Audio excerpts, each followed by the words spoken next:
Um pouco de teologia com o Pastor Júnior. Se inscreva. Paz de Cristo Jesus, meus amados irmãos, vamos começar hoje mais uma aula que tem por tema a verdade que liberta. É a nossa lição de número 5, dia 4 de maio de 2025. E vamos para a leitura do nosso textuário que diz assim: E conhecereis a verdade vos libertará. E vamos para a nossa leitura da introdução. A busca para alcançar a forma perfeita tem sido implacável.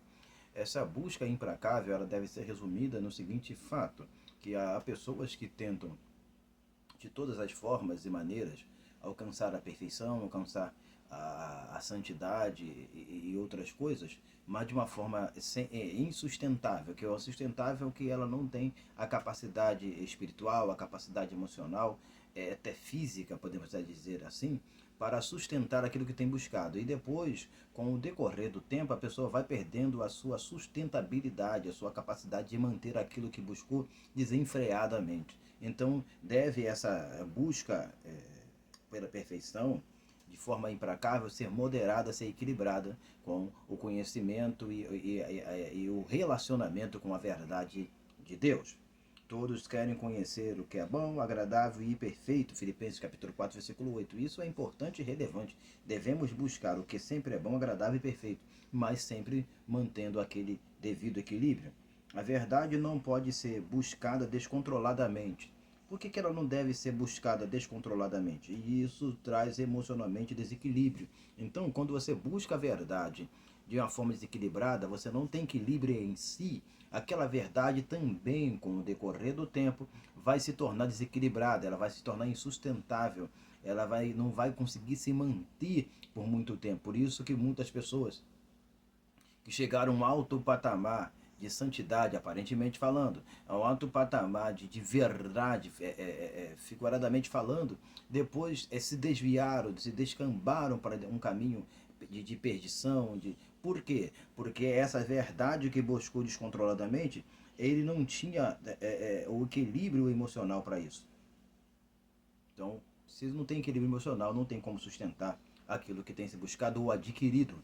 Então a verdade ela tem que ser adquirida, mas controladamente, paulatinamente e com o emocional equilibrado, sustentável, com capacidade para sustentar aquilo que está recebendo, aquilo que está adquirindo. Então desta forma fica muito mais viável se ter e obter. Ok. A verdade apresentada pelo texto qual é o texto? O texto de João, capítulo de número 8, versículo de número 32. Ele não aprisiona, ou seja, é um texto que não tem por objetividade aprisionar aquele que está adquirindo aquela verdade ou se relacionando com aquela verdade. Mas ele tem por objetivo de quê? Libertar aquela pessoa. Então o relacionamento com a verdade, ela não te aprisiona, você não está preso à verdade de uma forma descontrolável, tá? Descontrolada. Mas ela te liberta. E não condiciona, ela não te condiciona a um estado instável, tá? Mas ele é inerte, podemos dizer assim. Mas ele posiciona você a uma situação diferente de condicionar. Então você está numa posição, por causa da verdade, diferente da posição daquele que está na mentira. Isso que eu quero dizer. Ok? Vamos para o nosso primeiro ponto que diz o poder da verdade. A gente precisa saber o poder da verdade. A verdade, ele nunca vai perder ou para qualquer outro tipo de atitude ou sentimento. A verdade, ela tem um poder, uma capacidade ultramente poderosa. Por isso que ela pode ser chamada aqui, colocada aqui nesse ponto como o poder da verdade. Mas vamos para a leitura do texto, abre-se aspas. Pois nada podemos contra a verdade, mas somente em favor da verdade. Eu estou usando 2 Coríntios capítulo 13, versículo 8, na versão NVI 2023. Mas você conhece a versão de outra forma, pois nada podemos contra a verdade, senão pela verdade. Ou seja, em favor da verdade. A verdade sempre vai buscar ou vai atrair para si coisas que vão trabalhar em favor dela e nunca contra ela, ok? Então nada, você não tem, porque a palavra podemos aqui no texto, vem da palavra dínamo, que significa poder, força, condicionamento e etc. Habilidade. Então, tudo isso está condicionando a palavra dínamo no seu significado. Então, o que a gente pode perceber é que nunca teremos força suficiente para aniquilar ou apagar ou extinguir a verdade na sua forma perene cabal e sustentável. Pois bem, o destaque aqui é a verdade, claro. E ela pode sofrer oposições. Qual é a oposição que ela sofrer? Vai sofrer da mentira, mas se mantém intacta por ser a verdade. Então a verdade ela pode sofrer os ataques terríveis de calúnias e etc. Falso testemunho, como diz Provérbio capítulo de número 6, versículo de número 19, que ali é a última coisa, é a sétima coisa que Deus abomina. Contudo, ela vai sempre se manter intacta, instável, porque ela é a verdade. Então, se mantém intacta por ser a verdade. Então, a verdade ela não sofre nenhum tipo de dano. Por isso, ninguém pode contra a verdade. Tá? Pode contra a verdade. Ou pode se chegar a ela, eliminar os seus efeitos, a sua essência. Então, a verdade ela vai estar sempre no estado de absoluta no seu escopo ali. O que deve ser imprimido na cabeça, na nossa cabeça, no nosso raciocínio, na cabeça do servo de Deus, é que a verdade é relacional. Eu tenho que me relacionar com a verdade. E essa verdade, ela desemboca em vários significados. Quais são os significados que eu posso apresentar? Significado que eu me relaciono, a primeira verdade que eu me relaciono é Deus. Deus é verdade. Segunda verdade que eu posso me relacionar é consigo mesmo. Eu tenho que ter a verdade dentro de si, dentro da minha pessoa. Depois, a outra verdade que eu posso me relacionar são com as pessoas. Relacionar-me com verdade e relacionar-me com pessoas verdadeiras. Por isso que a gente já citou lá Filipenses 4:8, tudo aquilo que é bom, tudo aquilo que é amável, tudo aquilo que é perfeito, tudo aquilo que é puro. Se há algum louvor nisso, pensar. Então, aquilo que é bom, você tem que relacionar, você tem que estar perto, você tem que trazer para próximo de si. Aquilo que é negativo, você extirpa. Ok? Então, a verdade ela é relacional. Como instrumento, deve ser usado. Como instrumento, a palavra instrumento eu coloquei entre parênteses objeto. Como instrumento o quê? Como um elemento abstrato, a gente pode dizer, ela pode ser usada, tá? Mas, e como pessoa, porque eu falando abstrato ou não concreto, no sentido de ser uma essência, um pensamento, uma ideia, e quando eu falo de pessoa, de ser, eu falo isso relacionado ao conhecendo o amado, que é o próprio Deus. Então, o relacionamento com Deus. Então, como pessoa, é a pessoa de Deus, é o ser de Deus. E como objeto, é como a gente utiliza essa verdade, como que eu me relaciono com essa verdade para com Deus, para consigo mesmo e com as pessoas. Então, ela é um objeto que a gente vai utilizar, então, um instrumento que a gente tem que utilizar. O que é conhecer, o significado agora de conhecer, né? O que é conhecer? Então a palavra conhecer vem a palavra gnosko, a gente tem citado muito isso aqui, essa palavra grega gnosko, que é a palavra significado da palavra conhecer, que é aprender, obter conhecimento, obter conhecimento, um conhecimento de sentir, perceber, entender, saber, compreender, aí por último intimidade. Tá? Então, assim, resumindo o que eu citei aqui, que é aprender, obter um conhecimento de sentir, perceber e entender e saber, compreender e intimidade, tudo isso se resume na última palavra, que é a intimidade. Você conhece a Deus e tem que buscar a compreender esse conhecimento de Deus. Como eu estou falando agora na questão do conhecereis a verdade. Então a verdade ela deve ser conhecida, mas ela deve ser relacionada, ela deve ser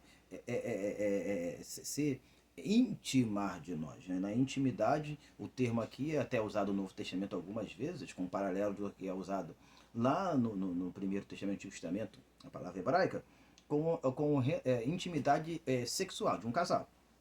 Pois bem, então assim, para resumir, a verdade precisa ser sentida. Na intimidade precisa ser sentida. Ela precisa ser compreendida. Quando ela é compreendida, eu posso aplicá-la de uma forma melhor, entendeu? Mais profunda na sua essência, no seu valor. Então, a verdade ela tem esse relacionamento. Deixa eu só, antes de ir para o segundo ponto, dar uma pausinha aqui e retornar para a questão do tema, o texto áudio da nossa lição, que diz assim, conhecereis a verdade vos libertará. O escopo aqui que Jesus está apresentando é na época, na sociedade ali romana ali, de uma vida escrava. Então a verdade era liberta. Então e dentro do conceito rabínico do Antigo Testamento, a pessoa tinha um tempo que ela poderia viver dentro da casa do seu Senhor, depois ele tinha que liberar esse escravo. Então, assim, no tempo de Jesus, isso não funcionava. As pessoas eram escravizadas a vida inteira. Então Jesus, falando no escopo teológico do judeu, no escopo teológico judeu tinha esse tempo. Então ele falou, ó, se vocês conhecerem a verdade vai libertar vocês. Você vai chegar um tempo que vocês vão sair dessa escravidão. Então há pessoas que estão vivendo a vida inteira escrava, mas se acomodando com isto, se acomodando com essa escravidão. Mas Jesus falou que conhecereis a verdade vos libertará. Ou seja, a pessoa verdadeiramente será livre. Se é a verdade torna a pessoa livre, liberta, que é a mesma palavra que aparece no capítulo 8, versículo de número 36. Então, livre tanto libertar. Libertar é fazer a pessoa livre.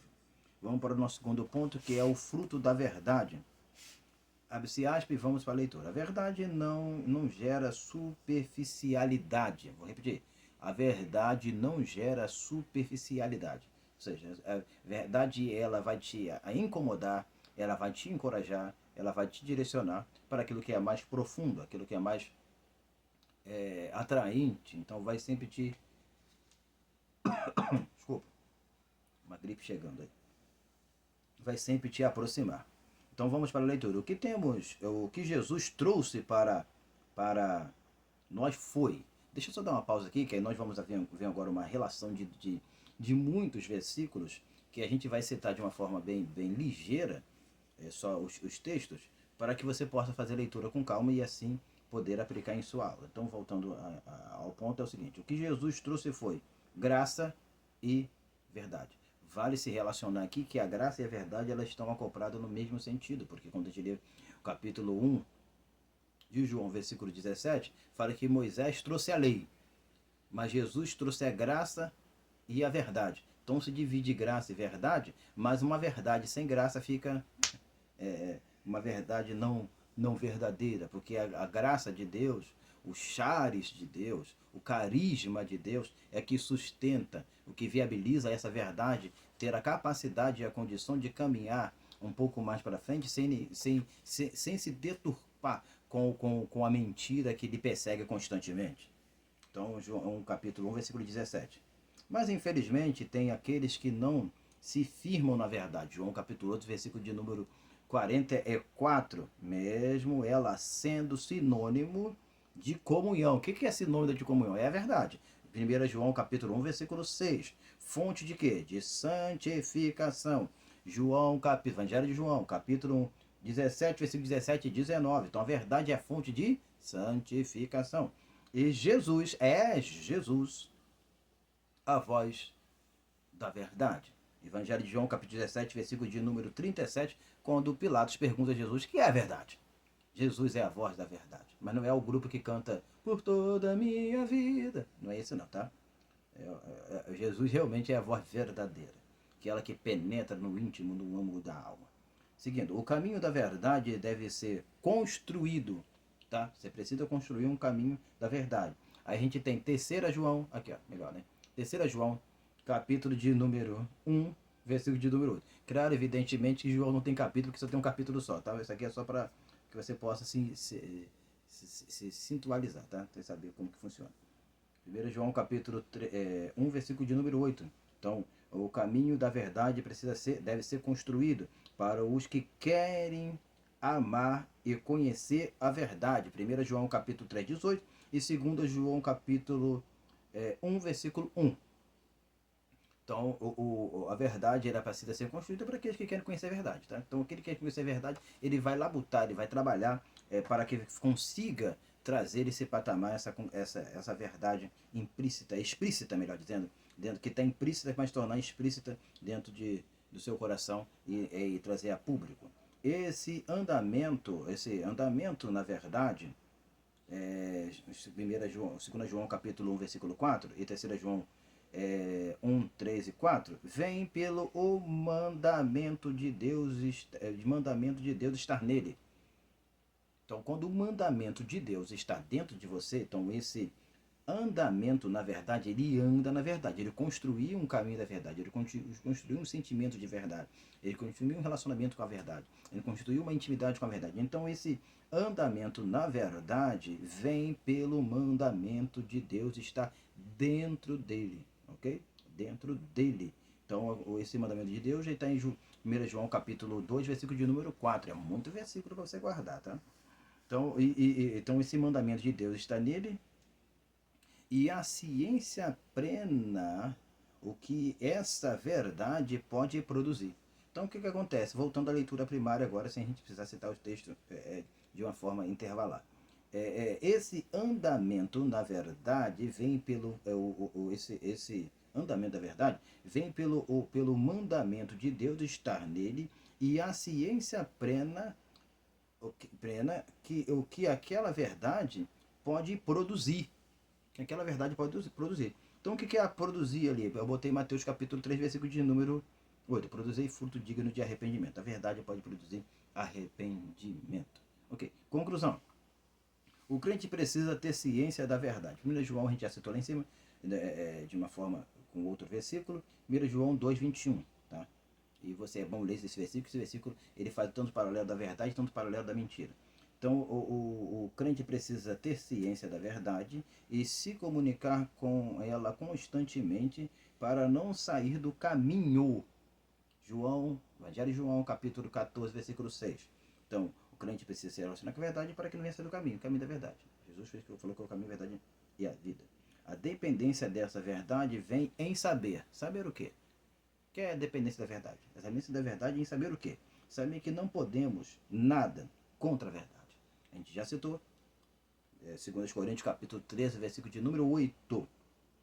E a gente segue o seguinte, abre-se aspas. E porque nenhuma mentira, preste atenção, vem da verdade. Claro que eu alterei aqui, além da palavra e, eu botei a palavra porque eu estou afirmando. Porque nenhuma mentira vem da verdade. Aí citando 1 João capítulo 2, versículo de número 21, aqui do nosso texto. Pelo que deixai a mentira e falai a verdade cada um com seu próximo. Efésios capítulo 4, versículo de número 25. Deixa uma pausinha aqui para falar uma coisa com você. Essa verdade relacional que a gente falou lá, que é objeto, é um instrumento lá no nosso primeiro ponto de relacionamento, ela precisa ser implacavelmente usada em nosso meio, utilizada em nosso meio. A gente precisa ser verdadeiro com Deus e para com o nosso próximo. Tudo aquilo que a gente relaciona com Deus tem que ser com o próximo. Por isso que os 10 mandamentos se resumiu em 2. Jesus pegou os 2 pontos principais, que é o ponto que fala com Deus, que é a primeira parte primeiro ponto do mandamento, e depois a segunda parte do mandamento ele pega e resume e fala que a gente tem que relacionar com Deus e com os homens. Então, a gente tem que falar a verdade e se relacionar em verdade com o nosso próximo. Aí, para terminar, a gente coloca o seguinte e fecha aqui. O testemunho da verdade em nosso favor é muito importante. A gente vive uma verdade com Deus, consigo mesmo e com o nosso próximo. E isso deve testemunhar ao nosso favor. Por isso que a nossa lição, ela fala a verdade que liberta, e o texto áureo diz, conhecereis a verdade vos libertará. A verdade de Deus deve labutar em favor de nós. E nós devemos labutar em favor da verdade e viver sempre dentro da verdade. Que Deus nos abençoe, tenha uma excelente escola dominical, um excelente domingo. Em nome de Jesus. Amém e amém.